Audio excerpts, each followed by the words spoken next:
ನಮಸ್ಕಾರ ವೀಕ್ಷಕರೇ, ಶಿವಚಕ್ರವರ್ತಿ ಚಾನೆಲ್ಗೆ ಸ್ವಾಗತ. ಮೊಳಕಾಲ್ಮೂರು ತಾಲೂಕಿನ ತಮ್ಮೇನಹಳ್ಳಿ ಗ್ರಾಮದ ವೆಂಕಟೇಶ ತಾತ ಸ್ವಾಮೀಜಿಗೆ ಸಂಬಂಧಿಸಿದ ವಿಚಾರ ಇದೀಗ ಮತ್ತೊಮ್ಮೆ ಚರ್ಚೆಗೆ ಗ್ರಾಸವಾಗಿದೆ.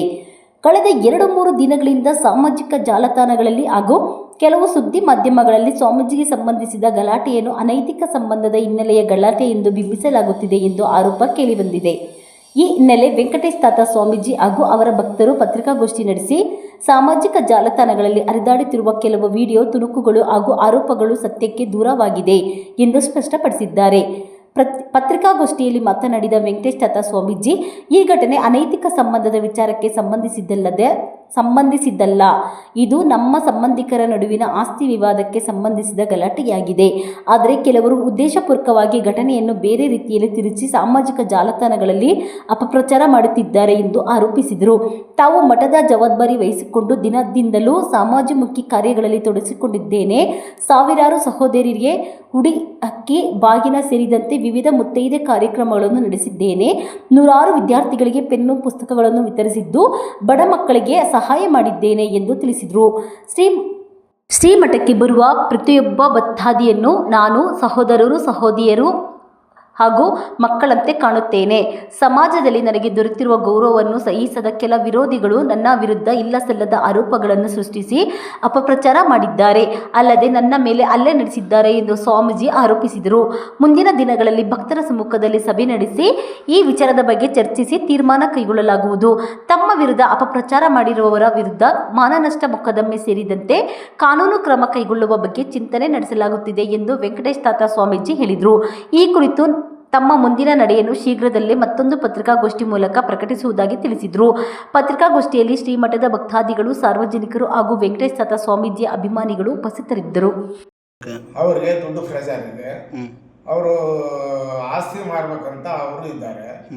ಆದ್ರೆ ನಮ್ದು ಆಸ್ತಿ ಎಲ್ಲ ಒಂದೇ ಸರಿ ಆಗ್ಬಿಡ್ಲಿ ಅಂತ ನಾನು ಸುಮ್ಮನೆ ಇದ್ದೆ. ನಾನು ಈ ಮನೆ ಮಾಡಿಕೊಡ್ಬೇಕು, ಮನೆ ಮಾಡಿಕೊಟ್ರೆ ನಾನು ಹೊಲ ಮಾಡಿಸ್ಕೊಡ್ತೀನಿ ಅಂತ ಹೇಳಿದ್ದೆ. ಆದರೆ ತೋಟ ಒಂದು 3 ಎಕರೆ ಒಂದು ತೋಟ ಇದೆ, ಅದು ನಮ್ಮ ಅಮ್ಮನ ಹೆಸರಲ್ಲಿದೆ. ಅದು ಬಿಡು ಎಲ್ಲ ಒಂದೇ ಸರಿ ಆಗಿಬಿಡ್ಲಿ ಅಂತ ನಾನು ಹೇಳಿದ್ದೀನಿ. ಅದಕ್ಕೆ ಈ ವಿಚಾರನ ಕಿಡಿಗೇಡಿಗಳು 1ಕ್ಕೆ 10 ಜೋಡಿಸಿ ಇದು 1ನೇ ತಾರೀಕು ಜರುಗಿರೋ ವಿಚಾರ ಇದೆ. 1ನೇ ತಾರೀಕು ಜರುಗಿರೋ ವಿಚಾರ ಆಗಸ್ಟ್ 15 ಆದ್ರೂ ನಾವು ಒಬ್ಬರ ಮೇಲೆ ಒಬ್ಬರು ಕಂಪ್ಲೇಂಟ್ ಕೊಟ್ಕೊಂಡಿಲ್ಲ, ಅವರು ಕಂಪ್ಲೇಂಟ್ ಕೊಟ್ಟಿಲ್ಲ, ನಾವು ಕಂಪ್ಲೇಂಟ್ ಕೊಟ್ಟಿದ್ದಲ್ಲ. ಫ್ಯಾಮಿಲಿ ಇದೆಲ್ಲ ಫ್ಯಾಮಿಲಿ. ಈಗ ಅವರು ನಾಳೆ ಅವರು ದೊಡ್ಡವರಿದ್ರೆ ನಮಗೇನು ಸುಮ್ತೇನು ಏನು ಕಡಿಮೆ ಆಗಲ್ಲ.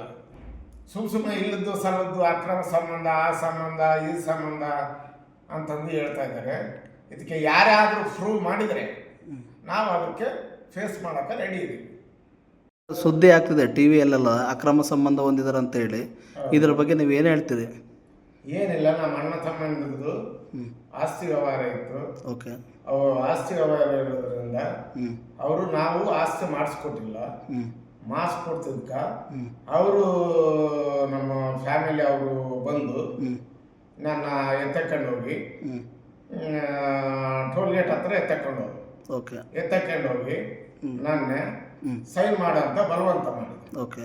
ಬಲವಂತ ಮಾಡಿ ನನ್ನ 1 ತಾಸು 2 ತಾಸು ಕಾರ್ನಲ್ಲಿ ಇಟ್ಕೊಂಡು ಆಮೇಲೆ ನನ್ನ ಬಿಟ್ಬಿಟ್ಟು. ಏನು ಈಗ ಸ್ವಾಮಿ, ಈಗ ಬೇರೆ ಚಾನಲ್ಗಳೆಲ್ಲ ಅಕ್ರಮ ಸಂಬಂಧ ಹೊಂದಿದ್ದಾರೆ ಅಂತೇಳಿ ಚಾನಲ್ನಲ್ಲಿ ಸುದ್ದಿ ಬರ್ತಿದ್ದಾವೆ. ಇದ್ರ ಬಗ್ಗೆ ನೀವೇನು ಹೇಳ್ತೀರಿ? ಮತ್ತೆ ಯಾರ ಕಿಡಿಗೇಡಿಗಳು ಈ ಥರ ಮಾಡಿದ್ದಾರೆ, ಯಾರು ಅಕ್ರಮ ಸಂಬಂಧ ಅಂತ ಹೇಳ್ತಿದಾರಲ್ಲ ಅವ್ರನ್ನ ಪ್ರೂಫ್ ಮಾಡಲಿ, ನಾವು ಫೇಸ್ ಮಾಡ್ತೀವಿ. ಎಲ್ಲಿಂದ ನಿಮ್ಮನ್ನು ಎತ್ತಕೊಂಡು ಹೋಗಿದ್ದು ಸ್ವಾಮಿ? ಸರ್, ಇಲ್ಲಿ ಸೋಮಕೇರಿ ಅಂತ ಗ್ರಾಮ ಇದೆ. ಸೋಮಕೇರಿದಲ್ಲಿ ಆಂಜನೇಯ ಸ್ವಾಮಿ ಮಠ ಕಟ್ಟಿದ್ದೀನಿ. ಸಾಯಂಕಾಲ 6:40 ಟೈಮು.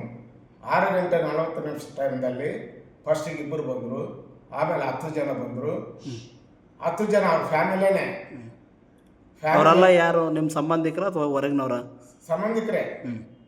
ಸಂಬಂಧಿಕರೇ ಬಂದು ನನ್ನ ತಕೊಂಡು ಹೋದರು. ಹೊಡೆಯೋದು ಕೂಡ ಹೊಡೆದ್ರು. ಅದರ ದೊಡ್ಡವರು ಹೊಡಿಲಿ ಬಿಡು ಅಂತ ನಾನು ಹೊಡಿಸ್ಕೊಂಡು ನಿನ್ನ ಎತ್ತಕೊಂಡು ಹೋಗ್ತೀವಿ ಅಂತಂದು ಎತ್ತಕೊಂಡು ಹೋಗಿ ನಿಮ್ಮನ್ನು ಹೆಂಗನ್ನ ಮಾಡಿ ಬಲವಂತವಾಗಿ ಸೈನ್ ಮಾಡಿಸ್ಬೇಕಂತಂದು ಪ್ರಯತ್ನ ಮಾಡಿದರು. ಆದರೆ ನಾನು ಸೈನ್ ಮಾಡಲಿಲ್ಲ. ಸೈನ್ ಮಾಡಲಿಲ್ಲ. ಆಮೇಲೆ ಅವರು